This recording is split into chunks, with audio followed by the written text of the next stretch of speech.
আসসালামু আলাইকুম, সবাইকে আমার নতুন ভিডিওতে স্বাগতম। তো আমরা আজকে এই ভিডিওতে শিখব কিভাবে এক্সেলের নির্দিষ্ট সেল অথবা নির্দিষ্ট যে শীট আছে সেটা পাসওয়ার্ডের মাধ্যমে প্রোটেক্ট করা যায়। তো চলুন শুরু করা যাক। আমার এখানে দেখেন জানুয়ারি থেকে ডিসেম্বর পর্যন্ত এই যে সেলস অ্যামাউন্ট আছে। তো আমি চাইতেছি এইখানে যে ফর্মুলা আছে এই ফর্মুলাটা যেন প্রোটেক্টেড অবস্থায় থাকে, মানে আমি এই ফর্মুলাটা এইখানে যে ব্যবহার করছি এইটার জন্য নষ্ট না হয়, এই জন্য আমি পাসওয়ার্ডের মাধ্যমে প্রোটেক্ট করে রাখবো। তো চলুন শুরু করা যাক। তো আপনি এক্সেলের পাসওয়ার্ড দুই জায়গা থেকে সেট আপ করতে পারবেন। এইখানে দেখেন এই যে রিভিউ অপশন, এইখানে গিয়ে এই যে প্রোটেক্ট শীট এইটার উপরে ক্লিক করে আপনি পাসওয়ার্ড দিতে পারবেন, অথবা এই যে শীট আছে এইখানে রাইট বাটন ক্লিক করে এই যে প্রোটেক্ট শীট এইখান থেকে আপনি পাসওয়ার্ড দিতে পারবেন। তো আমি এইখানে পাসওয়ার্ড হিসেবে 1 ব্যবহার করলাম। ওকে, আবার কনফার্ম 1।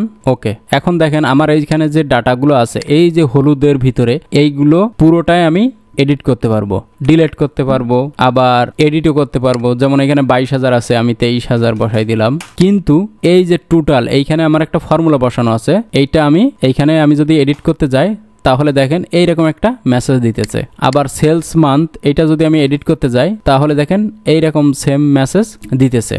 তা চলুন এইটা কিভাবে করা হয় এই পুরো প্রক্রিয়াটি দেখা যাক। তো প্রথমে আপনাকে যে জিনিসটা করে নিতে হবে, আইডেন্টিফাই করে নিতে হবে আপনি কোন এরিয়াটা এডিটেবল রাখবেন আর কোন এরিয়াটা পাসওয়ার্ড দিয়ে প্রোটেক্ট করবেন। তা আমি দেখেন এখানে সেলস মান্থ এবং অ্যামাউন্ট এই হেডার আমার বারবার লেখা লাগবে না, অতএব আমি এটা প্রোটেক্ট করব। এবং নিচে যে এই যে ফর্মুলা আছে এই টোটাল এবং এই যে ফর্মুলা বসানো আছে এইখানে দেখেন সাম ফর্মুলা, এইটা আমি প্রোটেক্ট করে রাখবো। তো এটা করার জন্য প্রথমে পুরো শীটটা সিলেক্ট করলাম, তারপর রাইট বাটন ক্লিক করলাম, এই যে ফরম্যাট সেল এর উপরে ক্লিক করলাম, এরপরে প্রোটেকশন এইখানে গিয়ে এই যে লক এইখানে টিক মার্ক সিলেক্ট করে দিতে হবে এবং হিডেন এটাও সিলেক্ট করে দিতে হবে। ওকে, এখন আমার পুরো শীটটা আমার লক এবং হিডেন অবস্থায় সিলেকশন হয়ে আছে। এরপরে আপনাকে কি করতে হবে, যে এরিয়াটা আপনি এডিট করবেন সেই এরিয়াটা পুরোটা সিলেক্ট করবেন। তা আমি এইখানে দেখেন এই জানুয়ারি থেকে ডিসেম্বর এবং এই ডাটাগুলো এই যে অ্যামাউন্ট যেগুলো আছে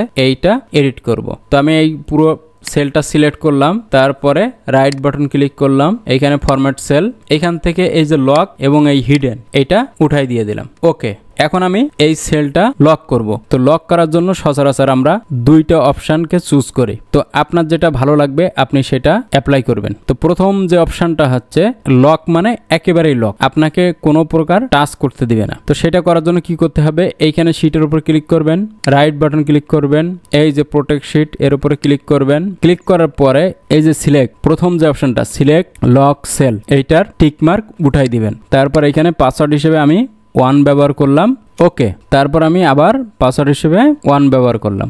ওকে, এখন দেখেন আমার যে এরিয়া এডিট করা যাবে সেই এরিয়ায় কিন্তু কার্সার ধরলে এই ফর্মুলা বারে দেখাইতেছে। তো এই যে এডিটেবল এরিয়া এর বাইরে আমি যে কোনো জায়গায় যদি কার্সার ক্লিক করি তাহলে দেখেন ক্লিক করতে দিতেছে না। তো এটার সুবিধা কি, আপনার নির্দিষ্ট এরিয়া এডিটেবল এরিয়া ছাড়া বাদবাকি এরিয়া একেবারেই লক করে দেয়, মানে কপি করার কোনো অপশন রাখে না। আর অসুবিধাটাও সেম, যে আপনার কোনো ডাটা এখান থেকে আপনি এরকম করে কপি করতে পারবেন না। আর দ্বিতীয় যে পদ্ধতি সেটা সুবিধা কি, আপনার নির্দিষ্ট যে এরিয়া সেটা প্রোটেক্ট থাকবে কিন্তু আপনি কপি করতে পারবেন, ডাটাগুলো খুব সুন্দরভাবে কপি করতে পারবেন। তো চলুন দেখা যাক। তো এখানে শীটের উপরে আমি রাইট বাটন ক্লিক করলাম, এই প্রোটেক্ট শীট এইখানে দেখেন এই যে সিলেক্ট লক সেল এইটার টিক মার্ক চুজ করলাম। এই যে 3টা এরিয়া আছে এই 3টা এরিয়া আমি চুজ করলাম। চুজ করার পরে এখানে পাসওয়ার্ড হিসেবে 1 দিয়ে দিলাম, কনফার্ম পাসওয়ার্ড 1। এখন দেখেন আমার এই যে এডিটেবল এরিয়া এই এরিয়াটা আমার এডিট করা যাইতেছে যে কোনো জায়গায়। আমি এখানে ট্রাই করি 10,000, দেখেন এখানে 10,000 আমি রাইট করতে পারতেছি। কিন্তু এইখানে দেখেন আমি পুরো এরিয়াটা আবার সিলেক্ট করে এই যে কন্ট্রোল-C দিয়ে কপি করলাম। কপি করে আমি যে কোনো জায়গায় এই ডাটাটা নিয়ে যেতে পারবো। আবার আপনি এইটার এই যে লক এরিয়া এইখানে কোনো প্রকার এডিট করতে পারবেন না। আমি যদি এখানে ট্রাই করি এই যে যেখানে টোটাল ভ্যালু বসানো আছে দেখেন এরকম মেসেজ দেখাইতেছে। এই শীট যে প্রোটেক্ট করলাম, এখন এই শীটটা আপনি আনপ্রোটেক্ট করবেন কিভাবে, এইখানে জাস্ট যেভাবে প্রোটেক্ট করছিলেন এইখানে রাইট বাটন ক্লিক করবেন, তারপর এই যে আনপ্রোটেক্ট শীট আপনার যে পাসওয়ার্ডটা ব্যবহার করছিলেন আমি 1 ব্যবহার করছিলাম, এখানে 1 দিয়ে দিলাম। এখন দেখেন এই শীটটা কিন্তু আর প্রোটেকশন অবস্থায় নাই। দেখেন এই ফর্মুলা, এই যে ফর্মুলা বারে এইগুলো দেখাইতেছে। তো আজকে এই পর্যন্ত।